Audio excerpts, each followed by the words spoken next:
I made it ashore. I'm in Cuba. Security looks lighter than I thought. I wonder where Paz is.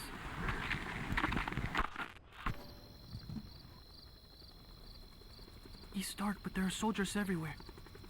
Lots of choppers coming and going. Those lights are so bright. Time to get moving.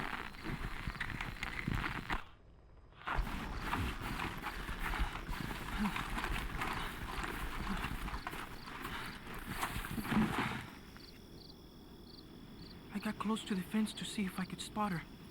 They had a guard posted, so I got out of there. Guess security's not so light after all. I'm coming, Paz.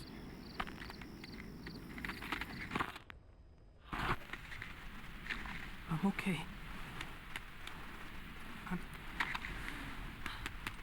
I'm okay.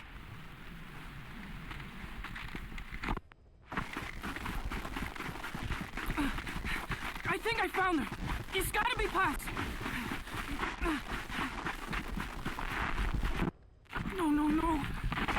They're looking for me.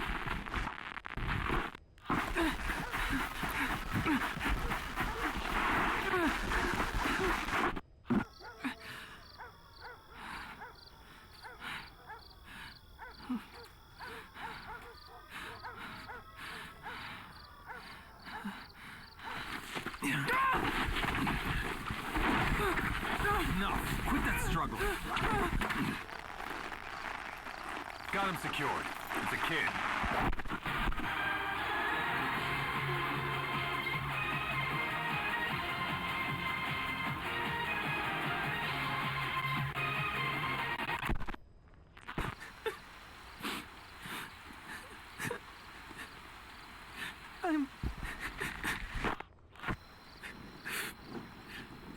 I got caught.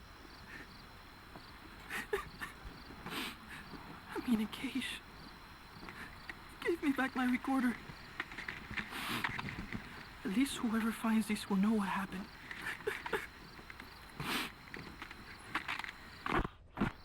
They're holding others here too. Still no sign of Paz.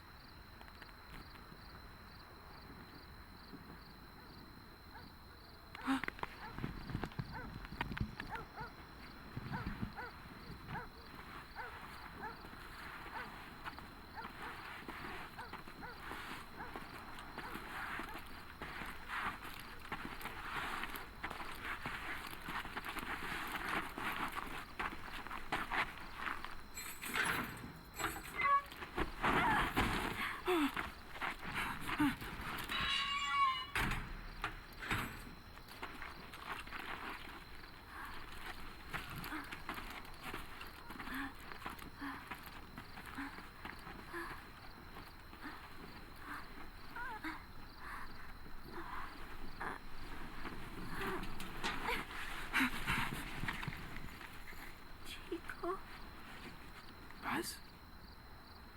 Chico.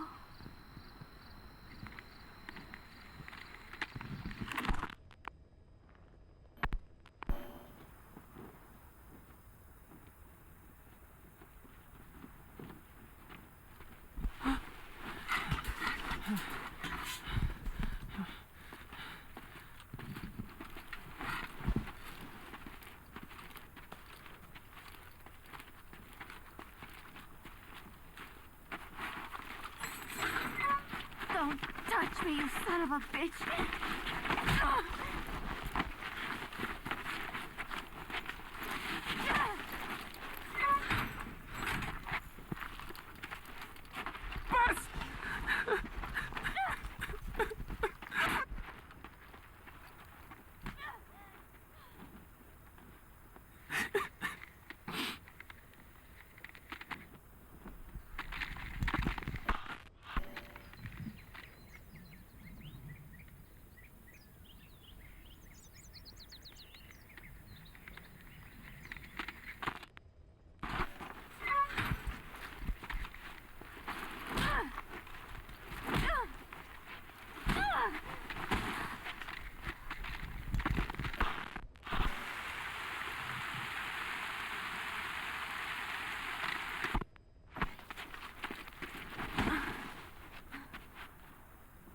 looks weak.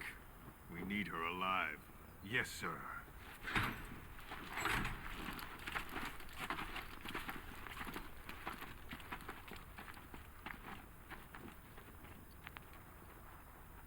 Paz. Huh? You're back early today. Early? And the sun is still up. See. Yeah. Chico, Yes? let us not do this, okay? Huh? I do not think I want to talk to you. But I came here to... Just be quiet, Uh, or I'll scream. what the... I don't get it.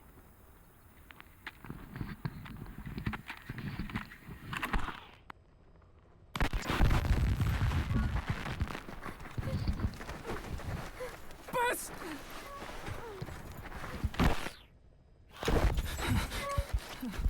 On your feet. Okay.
Buzz.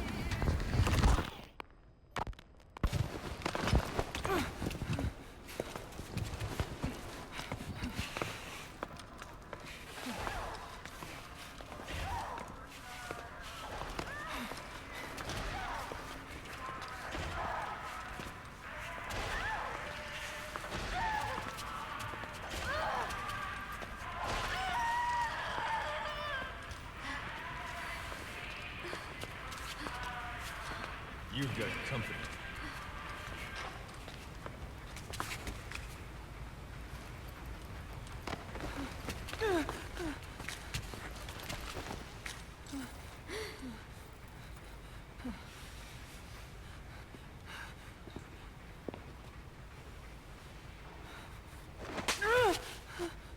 Does it hurt?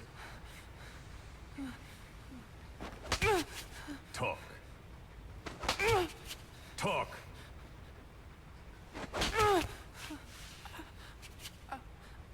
You can speak, can't you? Then talk. Okay. Okay. Good boy. Your boss and I go way back. Don't count on him coming to rescue you. If you're a real soldier, you'll find your own way out. But don't bother trying to escape. Let's say you get lucky, and you don't look very lucky. And by some miracle, you get out of your cage. Let's even say you're able to elude the guards. Then what? The nearest Cuban border is 4 miles to the east. 4 miles of barren, America-controlled soil. Think you'd make it? You wouldn't get any help from the Cubans. And the border's a mess of live minefields. Think you'd make it through that?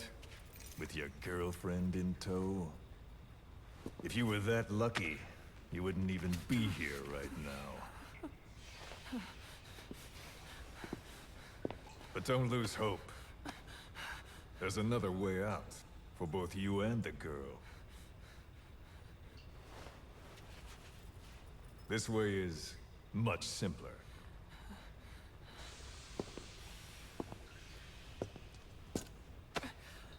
I ask, you answer. Easy, right?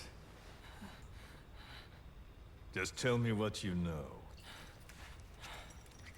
You're dumber than you look. Wasting your time torturing kids.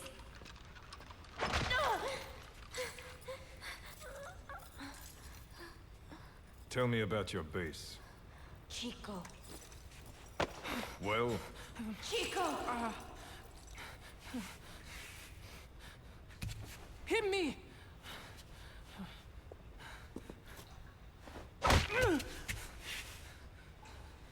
Again! trying to impress the girl, little man? How cute. All right. Let's try something else.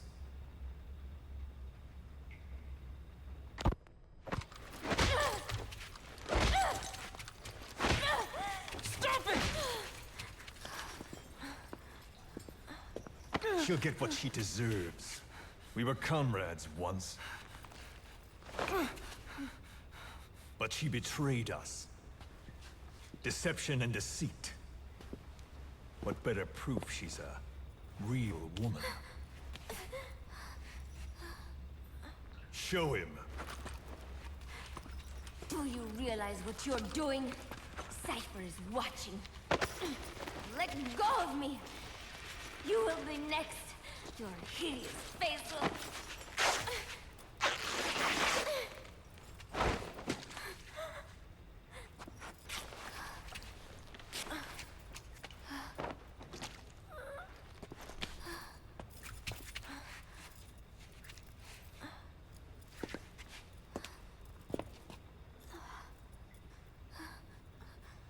Repulsive, isn't it? Look. Look carefully. Watch out when you grow up, boy. This is the kind of woman you'll want to avoid. Of course, scars like those make it rather difficult to lead a normal life. I should know. Continue. Talk, and you both go free. Chico! No! Only you can stop this. Don't talk! Chico! Please! No!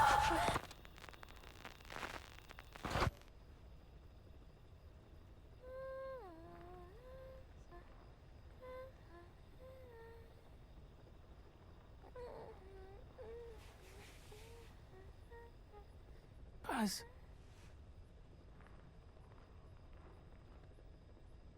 Why?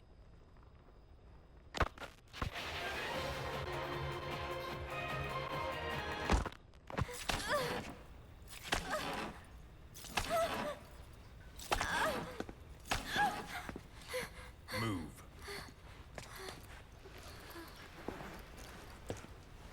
Get up. Huh? You heard me.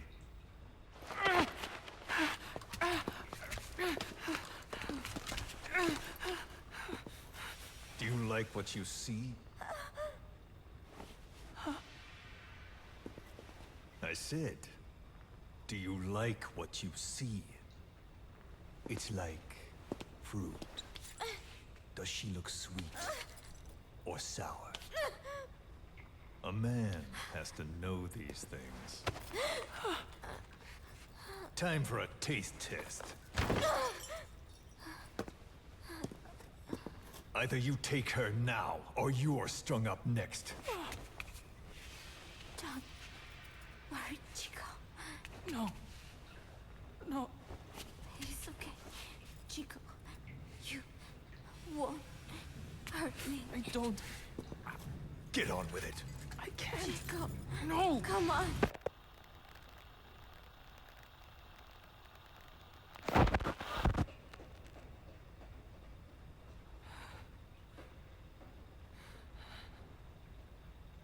Out at sea?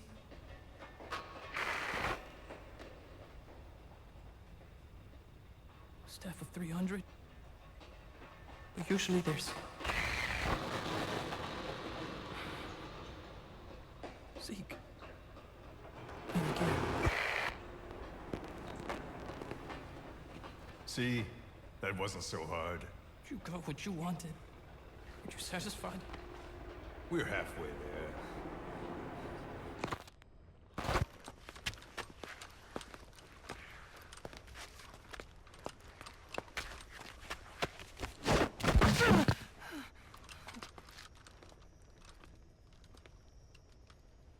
Chico? Chico? Thought you didn't want to talk to me. There's one thing I want to say. What?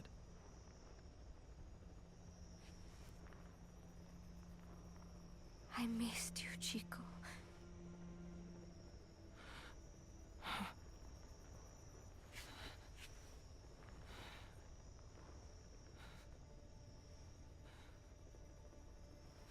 Yeah. Come here. Huh? Closer.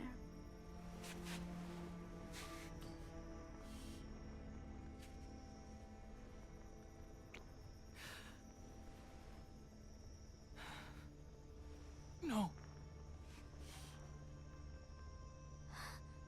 Sorry. Enough already.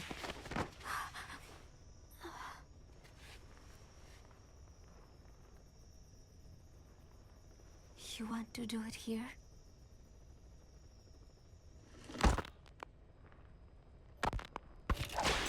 Come on, Paz, talk!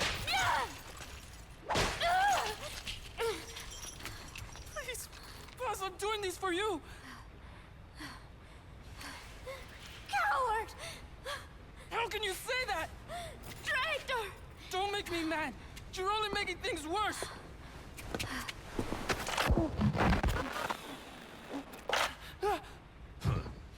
Take him back to his cage.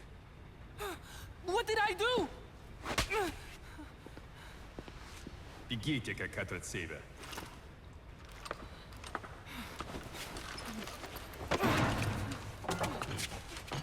Give it back! Give it back! Enough. She's no good to us dead.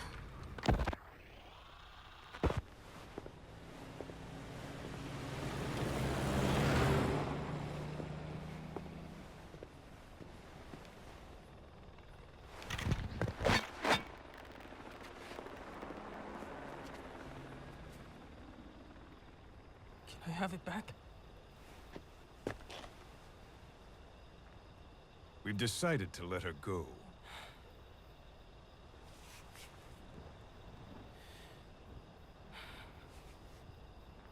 So... she talked. Told her she should have just gotten it over with. She's going back to your boss. But only her. Huh? Those were the terms. She said to leave you here. I suppose she doesn't much care for you anymore. That bitch. Now, you've got quite a problem on your hands. When she gets back, what will she say? That you talked? Sold out your comrades? Your family? You're finished. You mean can't go home? There's very little I can do for you. And I still have need of your services. Huh? You're going to call your boss for help. We'll make a recording, play it across public frequency bands. To bring him here?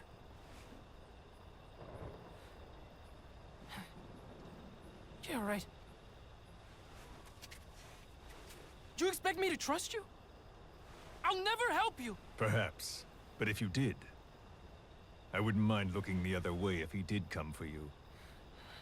Take some guards off duty, let you quietly slip away. But you wouldn't want the girl leaving here alive. She'd have to be eliminated before he came. There's no other way. I'll leave you to think it over.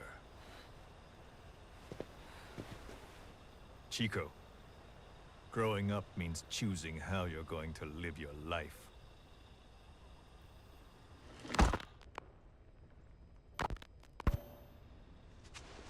Snake. It's Chico. I need your help. Cypher's holding me on a U.S. military base in Cuba. Paz is here too. We're at the prison area on the coast. There are some cages to the east of a big building. East an old, grassy facility. That's where we are. Help me, Snake.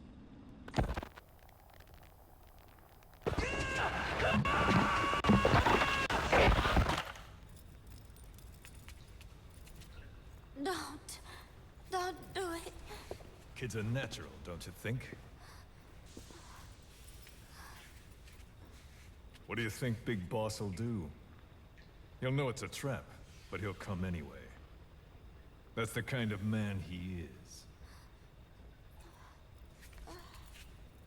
Don't. Thanks to your report, a nuclear inspection team's being sent to their base.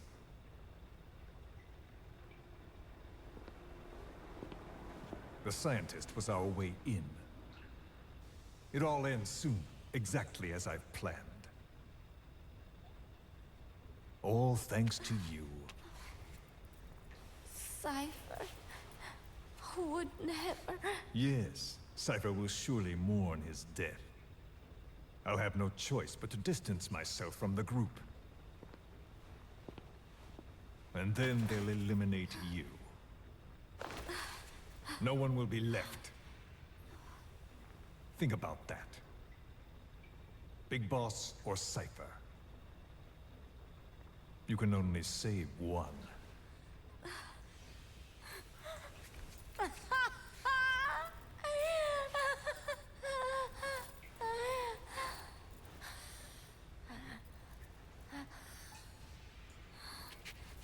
I will never talk. I don't expect you to believe me. The question is, which of the two would you like to give a shot at survival? What I would like is to kill you. The feeling is mutual. But we are secret agents. Restraint is a virtue.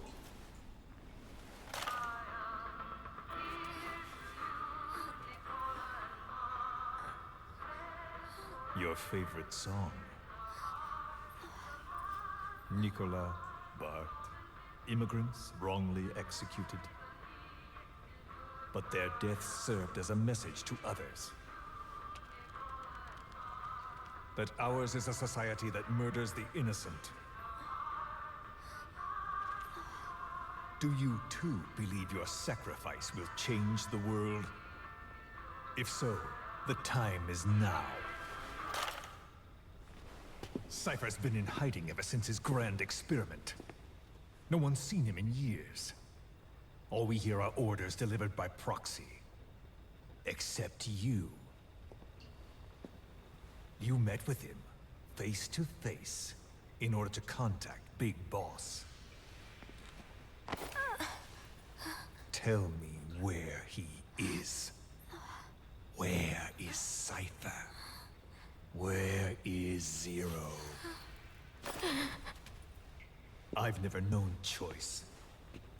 Where I was born, the language I speak, I've never had the freedom to choose for myself. But you, right now, are free. Do as you will. This will save Big Boss. It may. Will you really kill Zero for me? Not for you.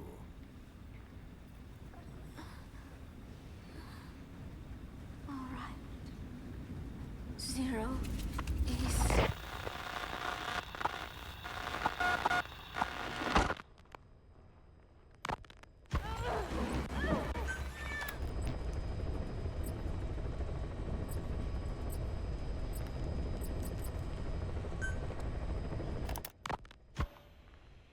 This is a one-man infiltration mission, boss. Equipment is the bare essentials. Anything else will be OSP. The target location is a prison camp on a U.S. military base. Those Marines have the place locked down tight. Your only backup will be one extraction chopper. We can't send anything else. You won't need to. Again, this is infiltration, a sneaking mission. Your number one priority is remaining undetected. Use discretion before engaging any guards you encounter. Be mindful of their sensory perceptions: sight, sound, smell, and pain. Fortunately, these atmospheric conditions will continue until dawn. That should provide you with some cover. At least the weather's on my side. Your mission objective is to rescue Chico and Paz. According to Chico, they're both being held at an old prison facility. Recon from the intel unit supports this, so it's safe to assume that's where they are. Once you've gotten them to the RV, call in the extraction chopper.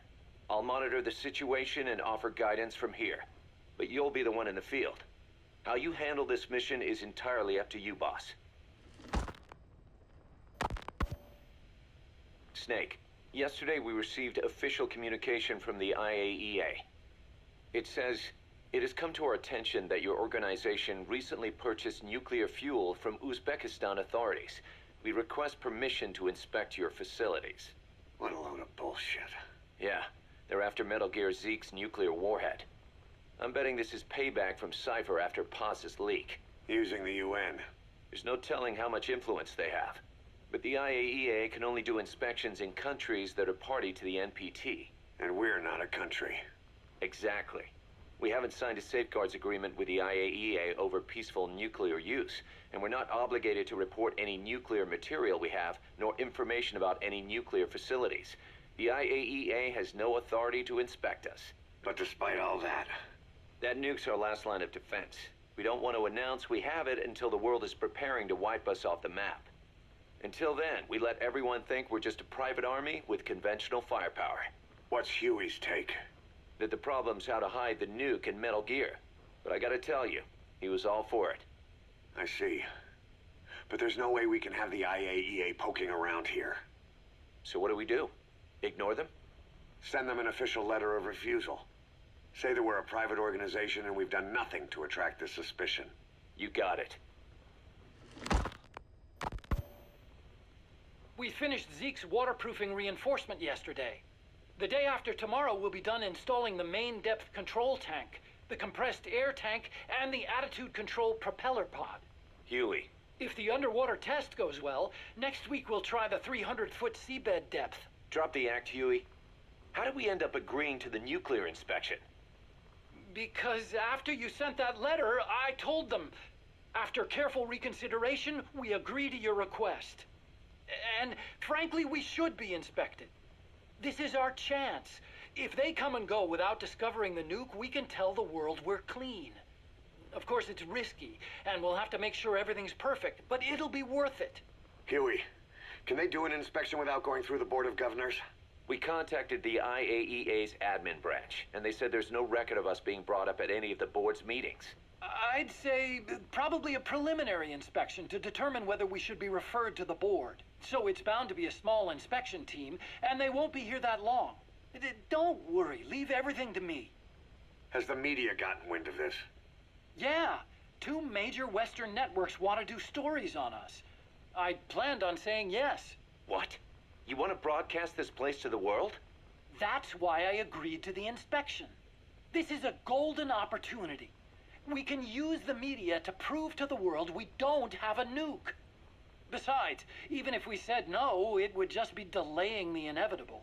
Kaz, our hands are tied now. Start getting the place ready. Thanks, boss. Don't get the wrong idea. You've set it up so that any more changes of heart will arouse suspicion, that's all. Zeke stays, but we'll have to move all other AFVs to shore. Any potential troublemakers can go with them for some mandatory R&R. Sound good, boss? Just do it. About the inspection, what do we tell the men? The truth. What else? The one thing we don't need to worry about is anyone here spilling the beans about Zeke. Good point. What about the Sandinistas? There's still quite a few of them left on the base. I hate to say it, but it won't look good having Soviet bloc personnel here. The problem is, moving a group that size in a hurry would look even worse. At least Amanda's on assignment in Cuba. They'd recognize her. She should stay put for now. All civilians save Huey will have to return to their countries. Even your Parisian? Of course. We'll get her whatever paper she needs. Dr. Strangelove's departure came at a perfect time. The less Zeke-related staff here, the better. Wait, she left? That's right. You were away on a mission. She left last week. There's nothing cooking in AI weapons research, and Zeke is complete. There was really no reason for her to hang around. I'm surprised Huey let her go that easy. Yeah, his crush on Strangelove was never much of a secret, huh? He followed her everywhere while Zeke was in development. Boy, would she get pissed. But he does have a lot on his mind right now. I've got bigger issues to deal with. That's what he said. That's the spirit, Huey. 10 days ago, we got reports that Paz was still alive. She survived. She was rescued by Belizean fishermen who found her drifting in the Caribbean. So what's the plan? Silence her before we're compromised? No. I've got something else in mind. Our friends at Cypher suspect Paz could be a double agent. She's being held for interrogation at a camp on the southern tip of Cuba. Black site. Nice. A slice of American pie on communist soil, and out of U.S. legal jurisdiction. The upcoming inspection of Mother Base has to be connected somehow. The timing's too perfect. The UN's nuclear inspection. My guess is they're trying to corroborate Paz's leak. We're an army without a nation. Word of our capabilities gets out, and we'll have the whole world out to shut us down. Having an American private intelligence agency involved's bad news. Cypher's the ones who sent Paz to us in the first place. She knows their true nature. Right. Paz is our only link to Cypher. If she's still alive, we need her on our side. If not us, who else is gonna rescue that bitch? When do we do it? The inspection comes first. We'll deal with us afterwards. Do the men know? Word has started to spread. The information came from Cuba through Amanda. One of the base personnel used to belong to El Frente. I'll tell everyone we don't concern ourselves with the survival of enemy spies. We need them focused on the inspection. And if we get her back here and she isn't cooperative, there's still plenty of room for her in the ocean. Works for me. What about Chico? He had a chance to stop Paz from hijacking Zeke and he blew it. He's carried that guilt ever since. Kid really did care about her. Chico, it's hard to say how he'll react. Have Amanda call him out to Cuba. He shouldn't be here right now. Good idea.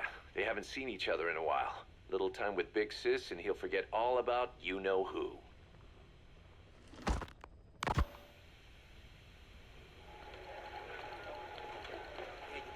What? Still no sign of Chico? What's going on?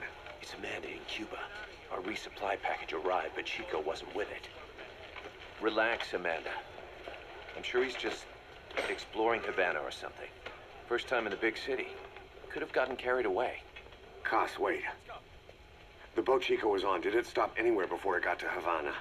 Yeah, it had to refuel at Santiago de Cuba. You don't think... Oh, shit. You gotta be kidding me. He does this now? It's 60 miles from Santiago to the prison camp. Chico used to cross the mountains with the older Sandinistas like it was nothing. He'll make that in 3 days. Still, even if he does find his way there... You know how reckless he can be. Chico thinks we've abandoned Paz. That's why he's doing this. We'll start by having the intel detachment in Cuba look for him. We can't let him be captured. There's some cages to the east of a big building. East an old grassy facility. That's where we are. Help me, Snake. It's a setup. We have no choice. Yeah, if Chico talks, he could blow the new cover-up. We can't hold off until the inspection's over. When can we be ready? It'll take at least 16 hours to confirm the flight path and prep a bird. The intel unit has started reconning the area. Sounds like I'll have to miss the inspection. Boss, we'll just have to send someone else to get them out. No.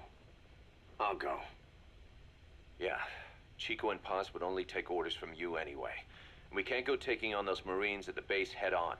It's gotta be off the radar, and it's gotta be you. Hold down the fort, Cos. Snake, you can forget about civil liberties where you're headed. God only knows what they'd do to you if you got caught. Do not let that happen. The Cubans leased the land to the U.S. as a gesture for helping them gain independence from Spain. The deal remains in effect until both countries agree to dissolve it, or the U.S. abandons the land. That's why America still operates the base even after La Revolucion. Problem is, it's leased land. Meaning it isn't American soil, so the U.S. Constitution doesn't apply there. That allows them to withhold its civil rights protections. Yeah, that's Uncle Sam's excuse. The area was originally only for detaining refugees from countries like Cuba and Haiti. But a few years ago, the CIA and its like started using it as a black site. Enemies of the state are renditioned there and subjected to extreme forms of interrogation. You can bet Cypher had a hand in that. As you'd expect, American and other Western human rights organizations aren't allowed anywhere near the place.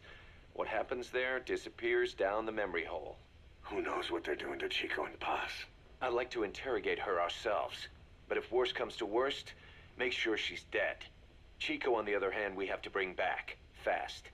He knows too much about us. Cos? The area is surrounded by mines placed by both the U.S. and Cuba, making escape on foot impossible. You're heading into the lion's den, Snake. Don't take this one lightly. Come back in one piece. Yeah. I heard about Paz's tapes. Yeah. Why do you think she'd leave him behind? And that diary? Whatever it was, her commitment was wavering. That much is clear. So she was leaving clues to help us. No way to know for sure. And the ocean's not giving her back. November 4th, 1974. At the outskirts of Barranquilla, Colombia. Contact with Big Boss successful. Zadornov posed as my professor, but Big Boss took one look and knew he was KGB. However, he does not seem to suspect me. To him, I am just a peace-loving student, and another victim of the CIA. We asked him to drive the CIA out of Costa Rica. To him, this means betraying his country. His forces are smaller than anticipated. They drift from place to place with nowhere to call home. That provided us an opportunity, so we seized it. Zadornov offered them a plant off the Costa Rican coast to use as a base. As expected, Miller jumped at the chance. Although initially reluctant, Big Boss came around when Zadornov played him the tape. All because the voice on it sounded like his mentor, the boss. Naked Snake, the man who once saved the world from the brink of nuclear war. Awarded the title of Big Boss for his service. He later became a mercenary, abandoning both his title and his country. To him, that honor was steeped in the blood of the boss, the mentor he was forced to eliminate. Exceptionally charismatic, he possesses unparalleled combat and intelligence-gathering abilities. His only discernible weakness is her. This operation hinges on how effectively we can exploit that. Kazuhira Miller is Big Boss's lieutenant. Half Japanese, half American. He once served in Japan's self-defense force. Though he and Snake first met as enemies, They discovered a common bond and together built their private army, with Miller directing business and administrative affairs. He comes off as shallow, but his true intent is hard to read. I must be careful. All that is clear is his infatuation with Big Boss. With East and West fighting over its control, Central America is now the most contested region on Earth. CIA Central American Station Chief Coldman has developed Peace Walker, a fully AI-automated, fail-deadly nuclear launch system with which he aims to reignite the Cold War. Snake's new objective in Costa Rica is to prevent that.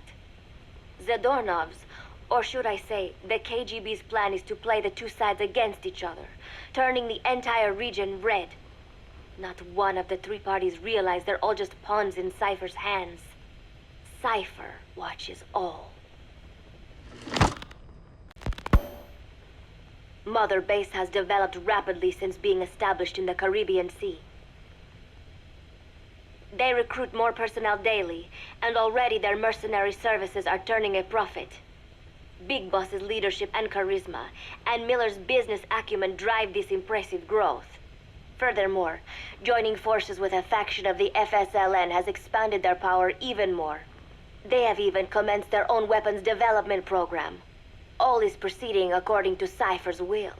I could not be more pleased. Snake's pursuit of Peace Walker led him to an AI modeled after the boss's thought patterns. It was incomplete, but, somewhat ironically, making contact with Snake was the necessary finishing touch. Meanwhile, the scientist behind Peace Walker's locomotive control, Huey, defected to Snake's army. His presence has greatly accelerated weapons development at Mother Base. I failed to anticipate Coldman's madness, but nuclear war was averted. However, this was only after the boss AI on board Peace Walker sank itself to the bottom of the lake, in what could be likened to suicide.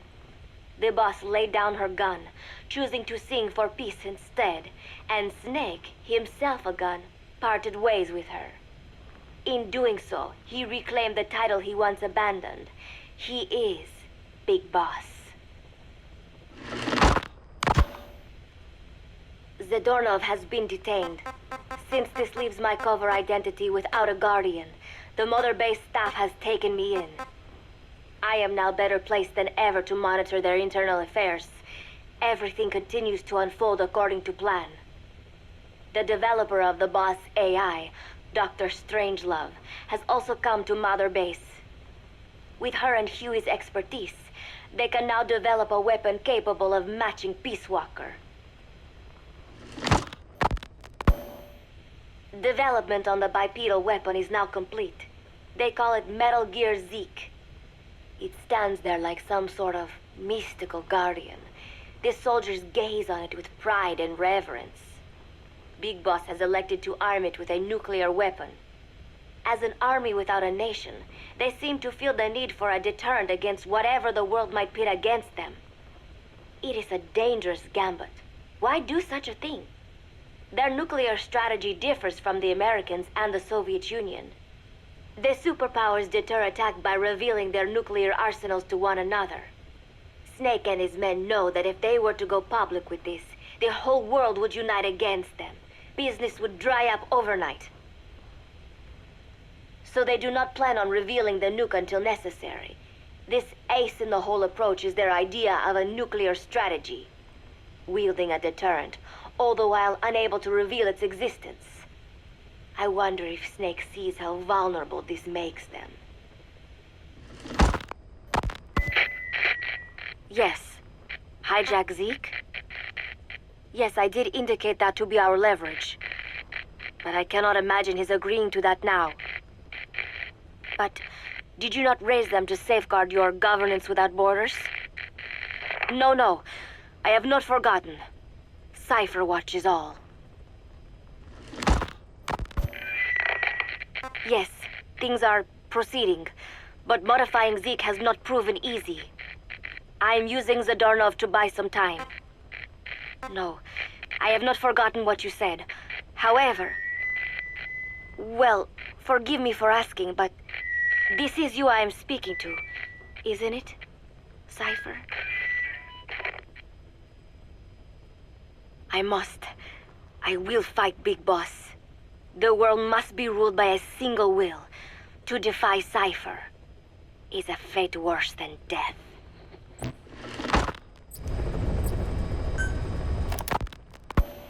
As of today, I will be living here at Mother Base. Now my real trial begins. Zadornov was paying my room, board, and tuition, but he has since been captured. I told the man that with no more money from the KGB, I could no longer afford school. He bought my story, and when I said I would be willing to work, he took pity on me and let me stay. For some reason, Miller really pled my case. That was helpful, but the man is still a fool. His men are no better. They think their training makes them strong, but that kind of strength is nothing in the face of true power. And better yet, they wait on me hand and foot, believing I am just a schoolgirl. Looks like I won't be working too hard after all. Just today, while scouting out the living quarters, I saw a group of them in the corner of the deck making a fuss. Going over for a look, I saw they were feeding a kitten. A bunch of grown hard men, and they're the ones acting like schoolgirls. Look, isn't he cute? What is wrong with them? Disgusted, I just nodded and smiled. I must stay in character after all. I indulged their chit-chat for a few moments. Then one of them asked me to give the thing a name. They had just taken it from its mother. I named it Nuke. I improvised some nonsense about how our compassion for living things can help prevent wars. The men gave me a little fish. I held it out in my palm and the kitten happily ate it up. What a pathetic, feeble creature. It sickens me. Today, Chico invited me to go fishing with the soldiers. I suppose finding one's own food does have its merit, but I prefer not to be involved in such a degrading task. And their prattling on about fishing being fun is nonsense. I'm not here to find playmates. Nevertheless, distasteful as it was, I went along in order to maintain my cover. Chico thrust a fishing pole into my hands, and we went up onto the deck where several soldiers had gathered. They welcomed us warmly. With so few women aboard Mother Base, I'm treated like a princess. No one suspects I am neither a teenager nor a student. It was nice and sunny, with a gentle breeze and waves. As I cast my line and waited for a bite, the soldiers began to ask me all sorts of questions. As always, I answered according to our predefined scenario, feigning a smile. As I sat there feeding them lies, the fish began to bite, and the soldiers began to focus on their prey. Chico had his bait stolen by a fish, and got so angry that he stood up and nearly fell into the sea. Everybody laughed. It almost made me want to join in too. At some point, I got a bite myself. The instant after I felt that first gentle tug, the fish yanked the line with astonishing strength, and I let out a cry of surprise. I thought he was going to be huge. It was my first time fishing, and I was a bit flustered, so the soldier beside me helped by supporting the pole from behind. "Reel it in," they shouted. I nodded, turning the handle as fast as I could. I wondered what kind of fish live below the surface, and thought back to the deep sea dives I had to do as part of training. Those were difficult days, but I remember finding the multicolored fish gliding through the water incredibly soothing. After a hard fight, I pulled it up. To my surprise, it wasn't even half a vara, rather anticlimactic. But I wasn't doing it for fun, so I wasn't the least bit disappointed. Nook was hovering nearby with an expectant look on his face, so I gave the fish to him. All in all, a thoroughly wasted day. Preparations are coming along nicely. No one suspects me of being the one to let Zadornov out of his cell. Today, Amanda and I taught Cecile how to make gallo pinto. It is a simple home-cooked dish consisting of black frijoles mixed with arroz. It is well known throughout Central America, not just in Costa Rica, so it is no surprise that a Nica like Amanda would be good at making it. But I was raised in the States from a very young age, and could hardly even remember my mother's gallo pinto. Having to make chit-chat with that clueless bird lover and this so-called revolutionary was excruciating. And, clueless or not, I will need to be especially careful around Cecile, the one who actually recorded that tape. Thankfully, Miller and his men seem to believe I mistook the tape I found for one my friend made. In any case, one can never be too careful. Anyway, the three of us minced garlic and herbs, then cooked them in a pot with frijoles we'd soaked overnight. While waiting for them to cook, we sautéed onions and arroz in a frying pan. Cecile worked the frying pan according to Amanda's directions, but seemed a bit glum. She does have a knack for cooking, though. She is French, after all.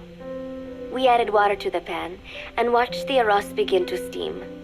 While we waited, Amanda shared memories of her mother with us. They had been separated because of Samosa, but the taste of her mother's cooking was still fresh in her mind. When the frijoles were ready, we drained the water, stir-frying them with the rest of the vegetables.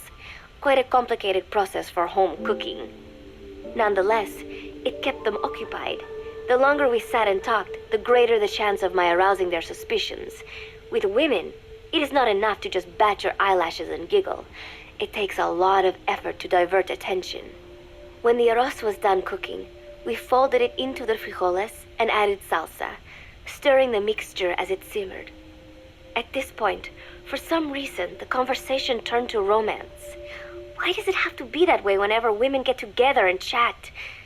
Cecile fancies herself to be well versed in such matters, and gave Amanda all sorts of advice.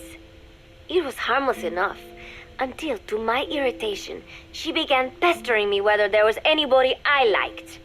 Not right now, I said, trying to dodge the question. But she pressed on. It's Snake, isn't it? I gritted my teeth and played it coy. Maybe. Cecile nodded and giggled. He is pretty sexy, isn't he? What a ditz. It's all I can manage to just survive. The thought of romance has never once crossed my mind. I have no interest in that kind of man. Soon enough, a rich aroma began to fill the room. The gallo pinto was ready. New came over and rubbed up against our legs, looking for a handout. Unfortunately, it was not the kind of food a cat would like. We let a few of the soldiers have a bite, and then headed off to the mess hall. The home-cooked flavor we'd achieved was a big hit with the men of MSF. Not that we are trying to impress them or anything. Even I could manage a dish like that. Snake enjoyed it too. Let me make this absolutely clear. I have no interest in that man. Football, or soccer as it is known in the States, is extremely popular here. It has not caught on yet in the US, but it has legions of rabid fans all across Latin America. These fans can get so rowdy that it is commonly believed El Salvador and Honduras went to war in 1969 over scuffles in a soccer match. In reality, tensions between the two countries were already high. The match was merely one of the sparks that set them off. But these people are so passionate about this sport that the story seems plausible. Predictably, many of the soldiers here are fans. They have apparently divided themselves into Costa Rican and Nicaraguan teams and started playing each other. To play, you need a ball and 2 goals. The R&D team built and set up simple goals on the deck. I had absolutely no interest, but Chico insisted that I come and watch. It was not a proper match by any means. The pitch was not even regulation size, but the players and spectators alike got pretty excited. They banged empty cans and shouted cheers through the handmade megaphones. It almost felt like carnival. Huey, the referee, blew a whistle to start the match. The soldiers' training has left them in excellent physical shape, but they lack the honed skills of professionals and their play was quite rough. Midway through, one of the men collided with another.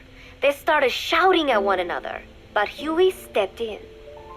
"I thought we had forsaken our countries, become one with the earth," he said, quoting Snake.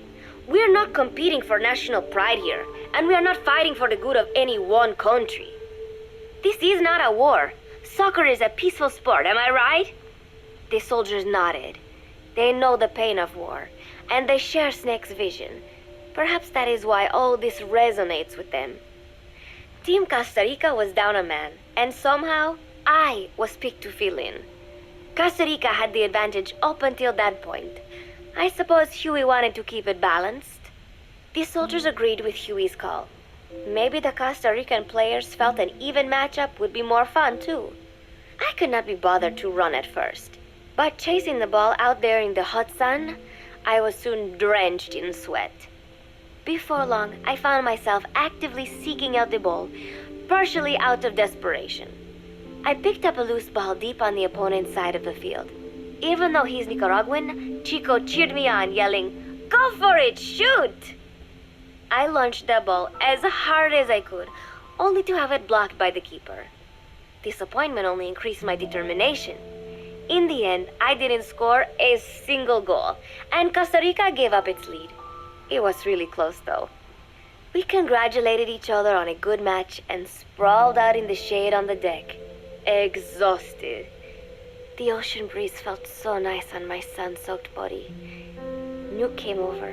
It is one of his favorite spots, and stretched out next to me. And together, we watched fluffy white clouds drift lazily across the clear blue sky. It was lovely out today, so I decided to sun myself in a lounge chair up on the deck when Strangelove came up to me. Despite the heat, she was in her usual long sleeves and pants. I waved at her. She looked away and mumbled, "Hello there. Fancy meeting you here." I asked if she needed anything, feeling her eyes creeping up and down my body like she was savoring it. Finally, she swallowed and said, "You have such beautiful skin." Bewildered, I shook my head and said, "No, not at all. I had heard rumors that she was a lesbian, but she couldn't be after me, could she?" She continued to stare and said, "No, it is beautiful, but you must not let yourself get so tanned." And then she took my hand in hers. "What is wrong with a little sun?" I asked, trying to cut the conversation short. But she shook her head violently. "No, you mustn't. A young lady should take better care of her skin." She was acting strangely now, as if aroused. She lectured me on the perils of tanning, how it ages skin, causing wrinkles and spots, and in the worst cases, even skin cancer. I knew already that tanning could cause spots, but I thought only pale-skinned Anglo-Saxons had to deal with that. Having a scientist tell me it causes aging, though, that spooked me a little. If I am to keep playing the teenager, I will have to start paying more attention to my skin. Sensing my anxiety, she took a small tube from her pocket. She said it was the sunscreen she always used. She told me to keep it. I didn't know what to say. I was more than happy to take it, but exactly what were her intentions? Was she merely being nice? Or is she really into me? Either way, there was no reason to refuse, I suppose. I have undergone training. An out-of-shape woman does not pose any real threat to me. Having power means not being afraid. It is the same on a global scale. A country with nukes can dictate terms to a country without them. I thanked her and took the tube. Then she offered to put some on for me. She squirted some lotion onto her fingers and began rubbing it into my chest. It happened so suddenly, and I was so taken aback that I did not even think to protest. She caressed my stomach with her long white fingers. then slid them upwards between my bikini-clad breasts. What? Wait, I sputtered as her moist eyes met mine. She was beautiful. Somehow, I found myself captivated by this woman more than 10 years my elder. "Hold still," she whispered in my ear. I nodded silently, unable to refuse. My body went limp, motionless, as if in a trance. Gently, carefully, she rubbed the lotion all over my entire body. I shouldn't have enjoyed it, and yet I could not help myself. For a moment, I was spellbound. That woman is dangerous. I had better watch myself. Protecting one's health is an important part of any agent's job. But despite my best efforts, I have caught a cold. Now that I think about it, Mother Base's numbers are on the rise, with soldiers coming from all different places and backgrounds. It is no wonder then that sooner or later someone would bring in a virus. That said, what I have got is just a common cold. The medical team said I'd need a few days rest, so I've been restricted to my room and put on bed rest. I thought I'd gotten used to not having anyone around to relate to, but at times like these, being alone is just miserable. All I could do is lay there and stroke Nuke's back, trying to take my mind off how bad I felt. Nuke just sat there, not making a sound. But I did have visitors. Amanda and Chico, Huey, Cecile, Miller, and a few of the soldiers I've become relatively close to. Amanda made me a soup with herbs she said were good for a cold. Miller told me to take it easy. "I will sing you a lullaby," he said, then broke out a guitar and sang some incomprehensible song in Japanese. I did not need to understand the lyrics to know he is an awful singer. Then he said, "You know what is good for a cold? Suppositories. Here, I'll show you." He began to take off his pants, so I threw my tissue box at him to make him go away. Then Strangelove showed up, saying she had some miracle Indian cure. "It is got eucalyptus extract," she said. "It works best if you rub it into your chest." And then she tried to take off my nightshirt. I whacked her with my pillow, and I got rid of her. Chico brought me a little flower in a cup. It had been growing in a little bit of earth that probably found its way on board stuck to something else. "I found this on the deck. Here, you can have it." He tried to act nonchalant, but I am pretty sure he's got a crush on me. None of them understand. If they thought these little visits would cheer me up, they were wrong. Tonight, Snake himself came to my room. Like the rest, he believes I am just a schoolgirl and treats me as such. "Why did you abandon your country?" I asked him. "Why create the MSF?" Of course, I knew the answers already, but I wanted to hear it from him. As I had imagined, he was not exactly forthcoming. All he would say is that his country abandoned him because all he could do was fight, and that is why he needed the MSF, because that is all he is any good for. Then he said, "Fighting is the only thing I understand, but that does not mean I have got a grudge against those who believe in peace.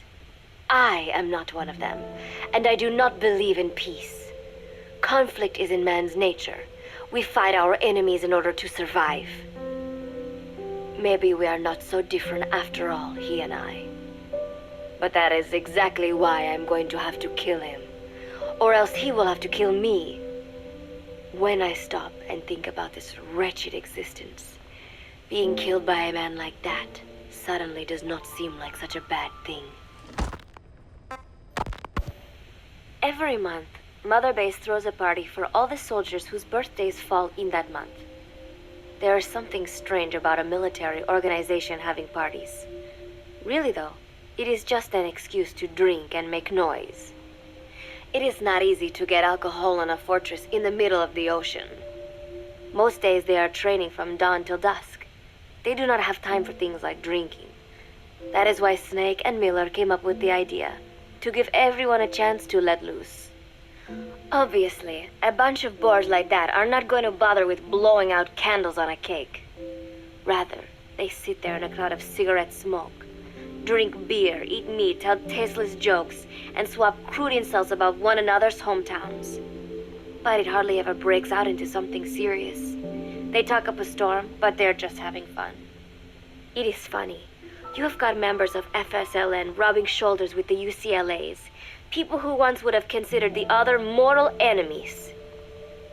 I wonder if that is what makes Big Boss so popular.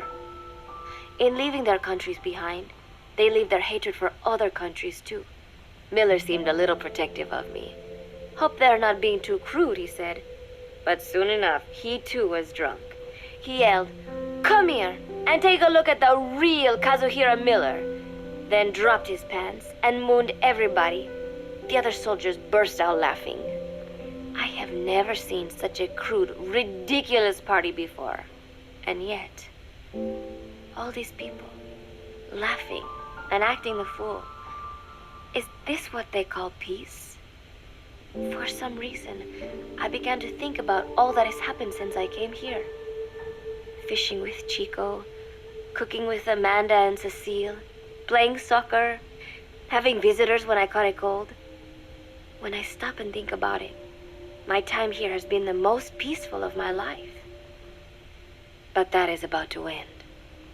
I cannot imagine he will be willing to negotiate. It seems I am to fight the legendary Big Boss. I do not know if I'll be able to beat him. But if I have to choose between death and defying Cypher, I will gladly choose death. The thought of dying does not scare me. But if I disobey my orders, the fear and despair awaiting me will be far worse than anything I can imagine. It was Cypher who took me in as an orphan, gave me food and a place to live. His orders may have been unreasonable, but I will never repay my debt entirely. It seems I have no choice. I must fight this man. I must fight Snake. Do you know Miller, Snake's right-hand man? Apparently has got at least one serious weakness. He is an insatiable womanizer. He does not bother me, most likely because he considers teenagers off-limits. But he has hit on every single one of the few female soldiers here at Mother Base. They ought to be telling him where to stick it, but end up falling for it so easily. I think some of it stems from the fact that he is actually not that bad looking. Anyway, today, that nasty habit got him in trouble. He and Snake got into one of their rare fights, and I was there to see it. They burst out of the showers, completely naked, trading punches. I am no child. The sight of a naked man does not make me blush. But this was something else. "Maybe this'll teach you," Snake yelled as he slammed his fists into Miller's chest. I heard later that apparently he'd been two-timing someone, and that same someone had gone to Snake with her troubles. As I see it, it is her own fault for letting herself be deceived like that. If she is too dumb to see through Miller's lies, then she got what she deserved. But this was not the first time it had happened, or the second, and Snake read Miller the riot act. Miller argued back, and what began as a shouting match turned into a fist fight. "You son of a bitch," Miller yelled as he swung. "Not bad," said Snake, smiling, "but not good enough." And then he was back on the offensive. They had already been at it pretty hard in the showers, and their bodies were covered with bruises. Both of these men had been trained for war, their bodies deadly weapons. They were each bleeding from a dozen places. All this from a fist fight. Even so, it was far less gruesome than if they had given it their all. It was obvious that one of them would be dead were they fighting for real. Miller took another swing, yelling, "Try this then!" Snake parried, then responded in kind, but I could tell he was not aiming for anything vital. "You are one tough bastard, boss," Miller muttered. A smile crept across his face as he caught his breath. And then they went right on fighting. Blood and sweat flew off their glistening bodies. It was combat without hatred or hostile intent. I had never seen violence like this before. And yet, it was more than just a friendly tussle. They were utilizing every technique they knew. It was not a sporting match. They were not playing by the rules. How could they keep this up? At last, the two men tired themselves out, and the bizarre scene came to an end. They looked at each other's battered bodies, and then burst out laughing, embracing and congratulating each other on a good fight. It all seemed so idiotic. I still cannot fathom such behavior. But somehow, I got the sense that for all his womanizing, Miller really only trusted one person, and that was Snake. There was no way I could ever come between the two of them. And at that thought, I began to feel as if I had lost. All of Mother Base is preparing for a festival. Since Snake and his soldiers spend so much time fighting, they are setting aside one day a year for peace and relaxation. I do not know all the details, but apparently that is what Snake and Miller decided. These soldiers love the idea, of course. There is so little fun to be had here that everybody looks forward to events like these. That is all well and good, but somehow I got roped into getting on stage. Come on, we even both have peace in our names, said Miller. And Zadarnov, that old Ruski's name, has something to do with peace too, right? Hey, as long as we're having a day of peace, we ought to get an act together. The Three-Piece Band. I thought he was joking. He then proceeded to share his idea without bothering to check with me. And now, I am slated to sing. Apparently, he had heard me on the deck one day, and since then he's wanted to form a band. Everybody's looking forward to it, so there is no way for me to back out now. I have never done anything like this, but it does feel kind of nice to know that people are looking forward to it. I mean, it cannot be any worse than Miller's singing, but modifications to Zeke are already finalized, and I must complete my mission. Betray Cypher now, and I will face a fate far worse than death. Still, there's no need to put things in motion just yet. What difference would it make to just wait a little while longer? A whole day of peace. The mission can wait until after that. Can it not? I know I am only delaying the inevitable. When the day comes, one of us will have to die. Snake or me. But still, if I could just come up with some way to stall Cypher, at least until our day of peace. When did I start having thoughts like this? My cover is blown. They know nothing of Cypher or my true objective, but they know I am a spy. There is no more time left. I must act now. I must complete my mission. How did it come to this? All I wanted was 3 more days. Just 3. Miller's already finished writing the song. It is called Love Deterrent. It is about a girl who cannot express her true feelings. I have been practicing. I am no pro, but I was pretty sure I would do a decent job. And now this. Cypher found out that Zeke was complete. He must have someone inside Mother Base besides me, spinning his tightly wound web of control, leaving no room for individual will. Typical. When they found out Zeke was complete, I was ordered to execute the operation immediately. If I was going to enjoy just one day of peace, I had to ensure the plan could not move forward. I tried to sabotage Zeke. I thought by damaging the drive system, they would have no choice but to delay their plans. I waited until midnight, and then snuck into the hangar. There would be trouble if it looked like sabotage. I selected one of the drive system's load-bearing parts and carefully worked to warp its shape. The leg's drive system requires a high degree of precision to operate. Even the smallest deviation would have done it. Then, Chico walked in.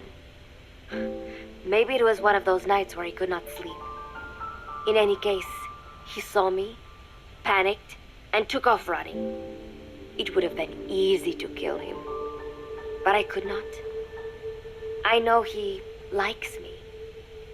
It is not as if I would ever have an interest in a child like him, but I could not pull the trigger. Not at him. Not in the back. Will he tell them? Or is there a chance he will keep it a secret? Protect me? No. He knows now. Knows I am not who he thought I was. He ran without even questioning what I was doing. There is no chance he does not know. And soon, all I have built here will end. And if Cypher has another agent among them, if he finds out I tried to sabotage Zeke, this place will no longer be my heaven. Then it is settled. I make my move now. Chico walked in before my sabotage was complete, so Zeke should still be operational. It might not run at full speed or power, but I do not have time to fix that. Without Zeke, I do not have a chance in hell of winning. I must act fast before Chico sounds the alarm. I knew it would come to this.